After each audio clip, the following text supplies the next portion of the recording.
terme coup d'État est un abus de langage. À partir du moment où l'on a usé de ces pouvoirs qui découlent de la Constitution, on ne peut pas parler de coup d'État. La Constitution confère au président Azali, au président de la République en tout cas, de prendre des mesures nécessaires exigées par les circonstances, conformément à cet article 12-3 de la Constitution. Il ne s'agit pas là d'un coup d'État institutionnel. Au contraire, c'est le symptôme d'une société démocratique. C'est le fait d'user de ces pouvoirs qui découlent de la norme fondamentale qu'est donc la Constitution.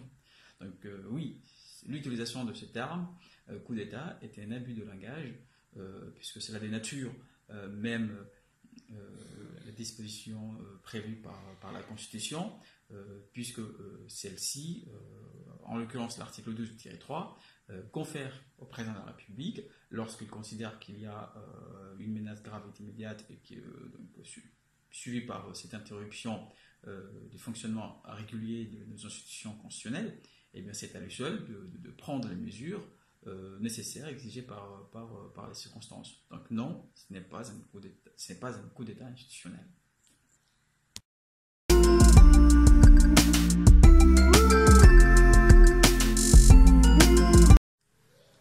Quel regard je porte sur la décision du président Azali relative à la mise en œuvre de l'article 12-3 de la Constitution qui consistait à transférer les compétences qu'appartenaient à la Cour constitutionnelle vers la Cour suprême.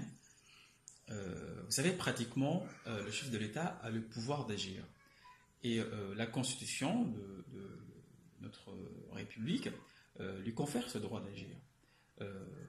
C'est-à-dire que pendant des périodes exceptionnelles, il est le seul d'ailleurs qui doit détenir des pleins pouvoirs afin de prendre les mesures nécessaires exigées par les circonstances. Et lui seul capable de considérer ou d'estimer qu'il y a bien évidemment une menace grave, immédiate, et qui ont entraîné une interruption de nos institutions constitutionnelles.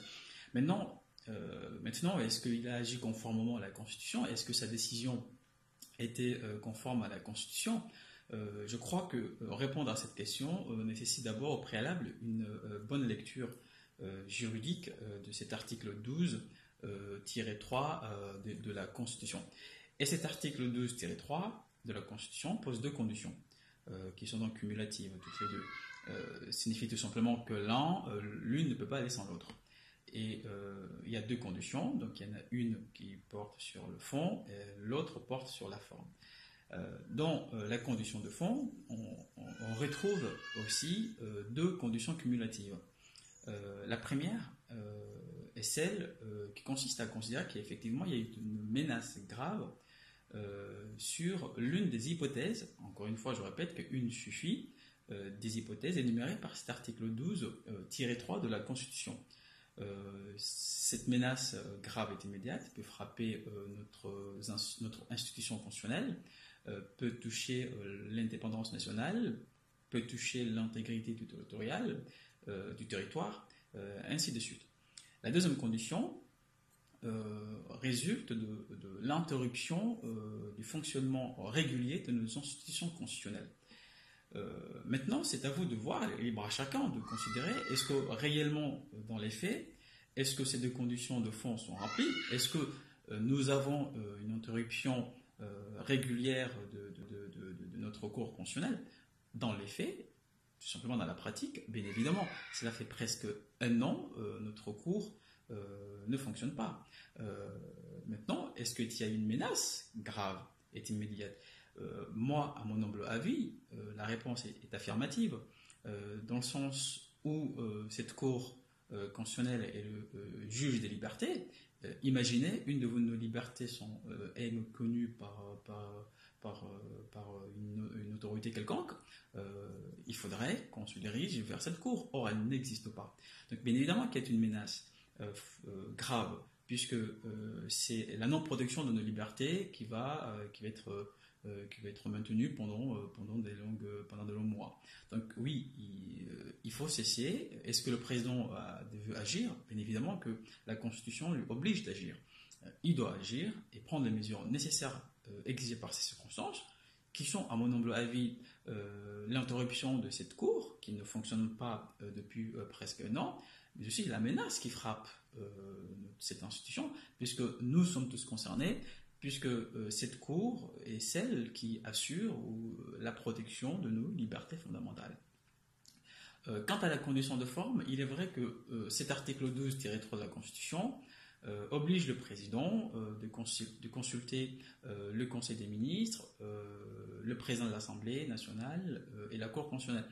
Mais à ne pas non plus oublier que cette décision qui a été prise par le président concerne la Cour constitutionnelle.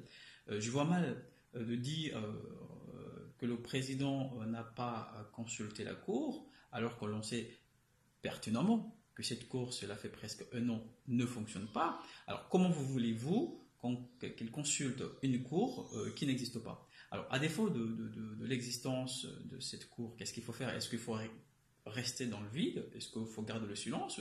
Ou est-ce qu'il faut néanmoins intervenir et prendre des mesures nécessaires exigées par ces circonstances? Là, libre à chacun de considérer est-ce qu'il faut absolument garder ce rythme et avoir une cour qui ne fonctionne pas et donc la non-protection de la liberté fondamentale, ou est-ce que néanmoins il faut agir et prendre les mesures nécessaires